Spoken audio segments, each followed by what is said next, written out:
Hi guys, I'm Nathan, and today I'm going to show you the different techniques that I used to make this belt for my Thorin cosplay, so stick around.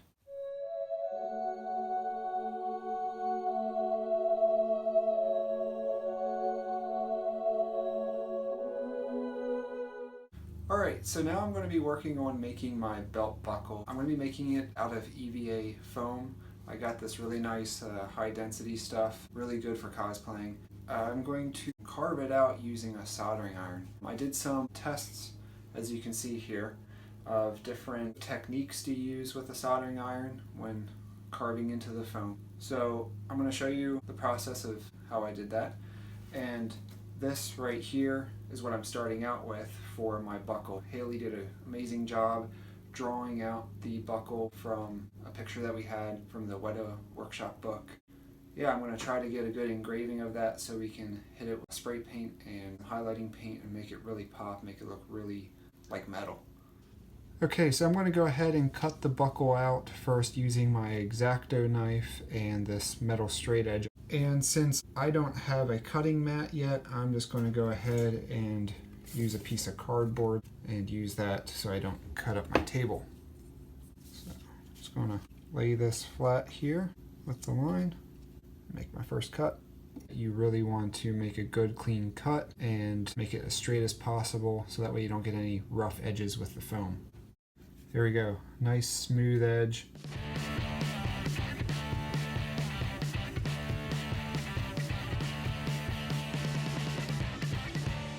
Alright, now that I got that cut out, I'm going to go ahead and start working with the soldering iron so I don't need the cardboard anymore. The way Haley drew this out is that I'm supposed to leave the black lines as the embossed part of the buckle. So I'm going to go ahead and take the soldering iron to the white parts and make those become engraved into the foam. Let's see how this works.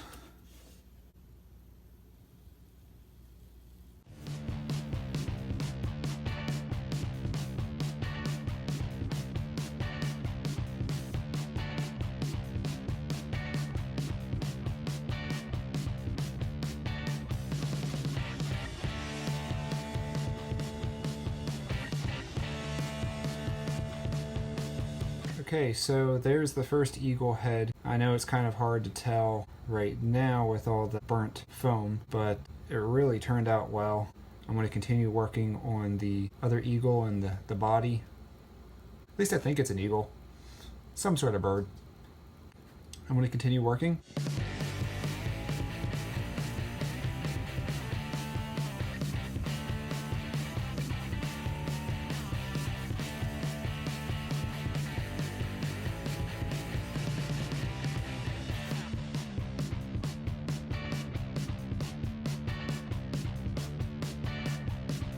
And there we go. That's the finished engraving using the soldering iron. Turned out pretty neat. I'm gonna have to go in and do some more detail work with sandpaper, Dremel, whatever I can get in there to smooth out the indentations so that the raised sections could really stand out. But overall, I'm really happy with how that turned out, and I think the paint will make it pop beautifully.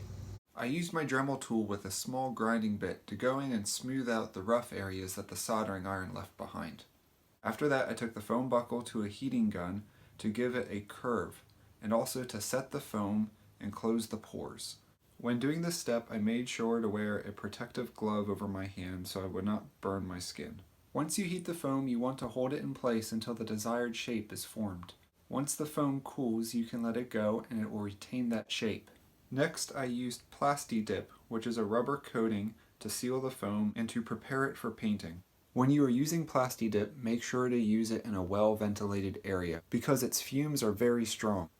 I put a few good coats on it to give it a nice smooth finish. And then I gave it a good base coat using black spray enamel. From there, Haley painted over the black with antique gold metallic acrylic paint. Then she used black acrylic paint to fill in the indentations. She brushed it on and then used a paper towel to help age it. This ensures that the black gets in all the nooks and crannies. After that, she used the same metallic acrylic paint to go back in and highlight the different areas of the belt buckle that really needed to stand out. This made the ravens pop, where you could really tell what was on the belt buckle. Now to move on to the belt portion of this project. I found this woman's belt at Goodwill that had a sliding adjustment. I thought this would be perfect for my Thorin belt, that way I didn't have to figure out how to clasp it together.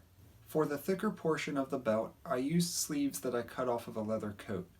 Then, using this pattern that I made to give the desired shape for Thorin's belt, Haley took those leather sleeves and folded them to fit the pattern. She then took hot glue to join the seams together. She used lots of hot glue to make sure that the leather would not pull apart. She also made sure to get the hot glue primarily on the backside of the leather, where there's more of a texture and the glue can really grab hold and pull the two pieces of leather together. She folded down the ends of the leather sleeves to taper them to the belt. She also folded over the diagonal sections that lead down to the belt buckle. She once again used plenty of hot glue to make sure these would not pull apart. And look at that! It lines up with the pattern perfectly. I removed these belt clasps from the belt that we bought at Goodwill, since they wouldn't be needed.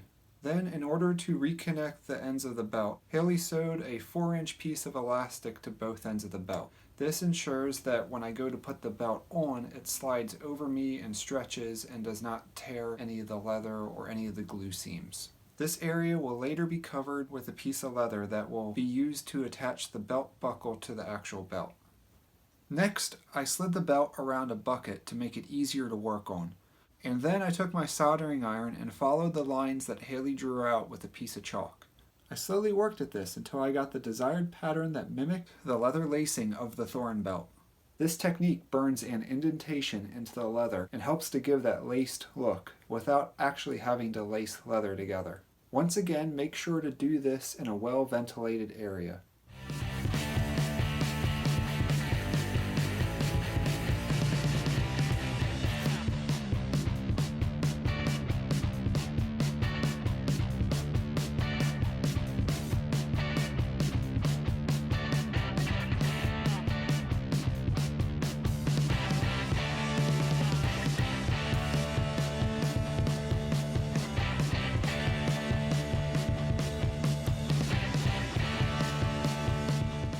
Once the soldering iron work was done, any of the excess chalk was wiped off with a damp rag.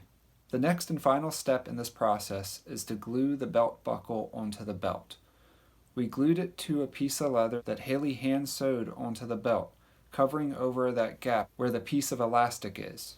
And again, Haley made sure to use plenty of hot glue to ensure that the belt buckle will stay attached to the leather.